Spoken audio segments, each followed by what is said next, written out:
Assalamualaikum warahmatullahi wabarakatuh. Saya Karisman dari kelas reguler B dari Akademi Farmasi Masih Makassar dengan NIM 048.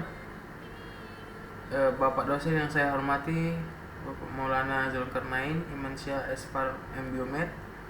Di kesempatan kali ini saya akan menjelaskan tentang sistem integumen atau sistem kulit. Pengertian dari sistem integumen adalah sistem organ yang membedakan, memisahkan, melindungi, dan menginformasikan hewan terhadap lingkungan sekitarnya. Sistem ini merupakan bagian sistem organ yang terbesar yang terdiri dari kulit, rambut, bulu, sisik, kelenjar keringat, dan produk lainnya seperti keringat atau lindat. Ciri-ciri dari kulit yaitu yang pertama, pembungkus yang elastis yang melindungi kulit dari pengaruh lingkungan dan memiliki berat 15% dari berat badan. Luasnya sekitar 1,50 sampai 1,75 meter dan tebal rata-rata 1,22 mm. Daerah yang paling tebal 66 mm terletak pada telapak tangan dan telapak kaki, dan paling tipis 0,5 mm terletak pada daerah penis. Struktur kulit. Kulit dari bagian teratas, yang pertama itu helai rambut, pembuluh kapiler, kelenjar minyak,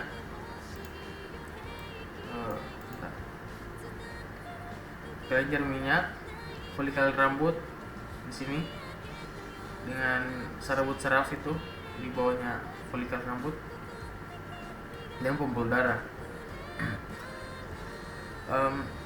Kulit terdiri dari 3 bagian. Yang pertama bagian paling atas epidermis, dan bagian tengah dermis, dan bagian bawah itu lapisan seputan. Ya, epidermis seringkali kita jumpai sebagai kulit terluar. Epidermis merupakan lapisan teratas pada kulit manusia yang memiliki tebal yang berbeda-beda dari 400 sampai 600 mikrometer untuk kulit tebal. Kulit pada telapak tangan dan kaki, dan 75 sampai 150 mikrometer untuk kulit tipis, kulit selain telapak tangan dan telapak kaki yang memiliki rambut. Selain sel-sel epitel, epidermis juga tersusun dari beberapa lapisan. Yang pertama melanosit, yaitu sel yang menghasilkan melanin melalui proses melanogenesis. Dan yang kedua itu sel Langerhans, itu sel yang merupakan makrofag, turunan sumsum tulang belakang, yang merangsang sel limfosit T yang mengikat, mengelola, dan merepresentasikan antigen kepada sel limfosit. Yang ketiga yaitu sel Merkel, itu sel yang berfungsi sebagai mekanoreseptor sensoris dan berhubungan fusi dengan sistem neuroendokrin difus. Yang keempat itu keratinosit yang secara bersusunan dari lapisan paling luar hingga paling dalam, yang tersusun antara stratum corneum, stratum lucidum, stratum granulosum, stratum spinosum, dan stratum graminativum atau basal.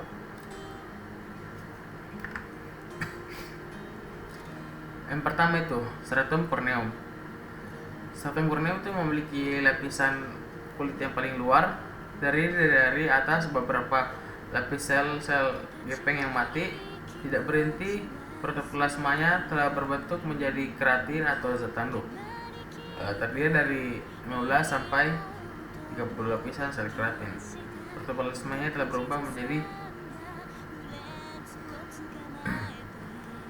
stratum lucidum. Terdapat langsung di bawah lapisan korneum, lapisan sel terang, lapisan sel gepeng tanpa inti.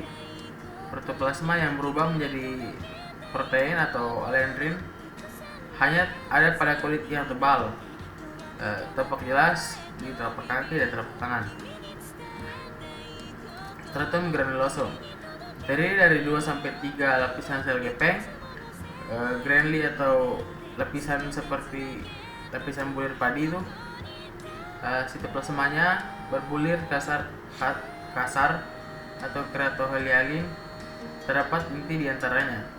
Juga tampak jelas di telapak kaki dan telapak tangan. Stratum spinosum terdiri dari 5 sampai 8 lapisan. Lapisan yang paling tebal 0,2 mm. Sel berbentuk bilogan poligonal itu segi 8 yang besarnya berbeda-beda karena adanya proses mitosis. Terdapat sel Langerhans. Lapisan ini memproduksi keratin. Keratin merupakan protein yang tidak larut dalam air, menjaga kelembapan kulit. Dan yang terakhir, stratum basalis. Lapisan epidermis yang paling dalam berkontak dengan dermis, terdiri dari sel-sel berbentuk kubus, terdiri dari sel-sel pembentuk melanin yang mengandung pigmen. Sel-sel basal yang menggandakan mitosis dan berfungsi reproduktif. Ya, sekarang kita membahas di dermis atau corium. Dermis merupakan lapisan di bawah epidermis yang terdiri dari 2 jaringan ikat yang terdiri dari 2 lapisan pars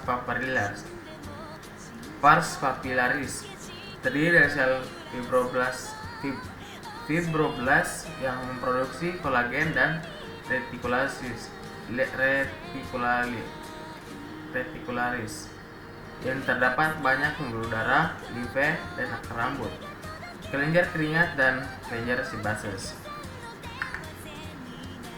Lapisan dermis atau corium Cutisphera skin berisi dari 3 jenis jaringan, yaitu kolagen dan serat elastis, otot, dan saraf. Mendapat suplai darah dari saraf.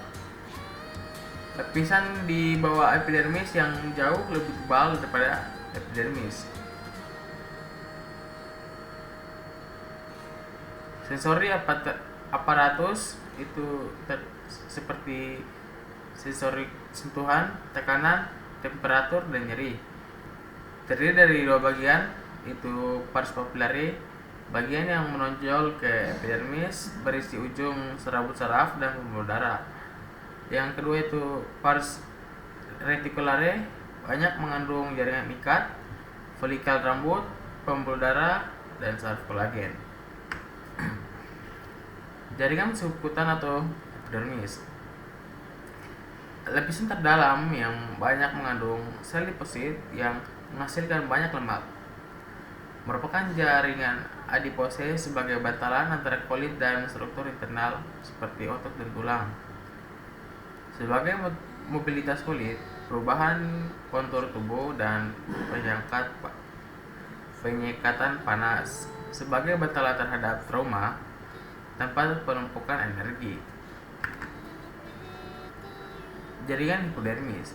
Jaringan hipodermis terdiri antara folikel lembut, jaringan lemak, kelenjar keringat, dan jaringan penghubung.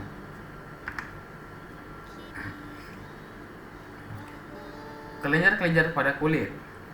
Kelenjar sebase berfungsi mengontrol sekresi minyak ke dalam ruangan antara folikel rambut dan batang rambut yang akan melumasi rambut sehingga menjadi halus dan lentur dan lunak.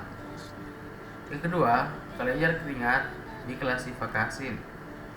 diklasifikasikan menjadi dua, yaitu kelenjar ekrin terdapat di semua kulit, melepas keringat sebagai reaksi pengikatan suhu lingkungan dan suhu tubuh.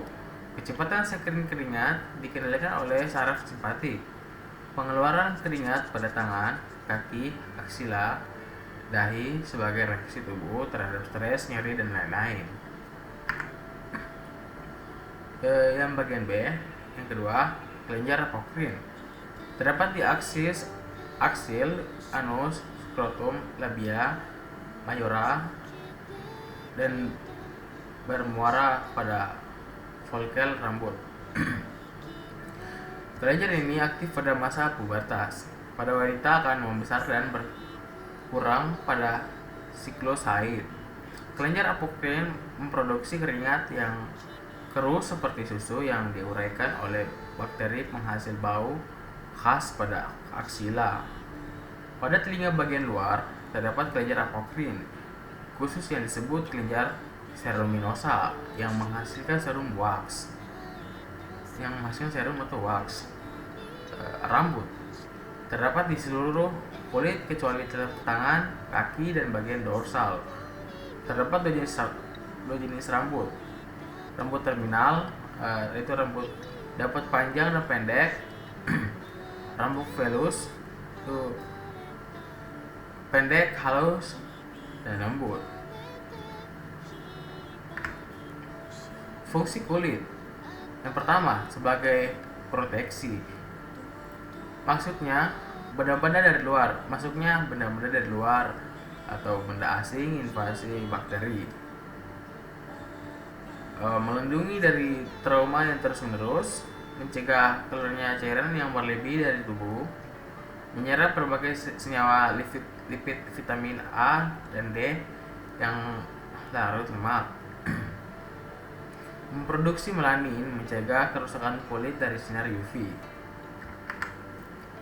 Yang kedua, mengontrol atau mengatur suhu. Vasokonstruksi pada suhu dingin dan dilandasi pada kondisi panas. Peredaran darah meningkat, terjadi penguapan keringat. Sensitibilasi, indera suhu, rasa nyeri, sentuhan, dan rabaan. Dan yang keempat, keseimbangan air. Stratum corneum dapat menyerap air sehingga mencegah kehilangan air serta elektrolit yang berlebihan dari bagian internal tubuh dan mempertahankan kelembapan dalam jaringan subkutan. Air mengalami evaporasi, yaitu represi tidak kasat mata, kurang lebih 600 ml per hari untuk orang dewasa. Dan yang kelima, itu memproduksi vitamin. Kulit yang terpenjara sinar UV akan mengubah subkutan untuk konsistensi vitamin D. Ya, mungkin sekian dari saya. Sekian dan terima kasih.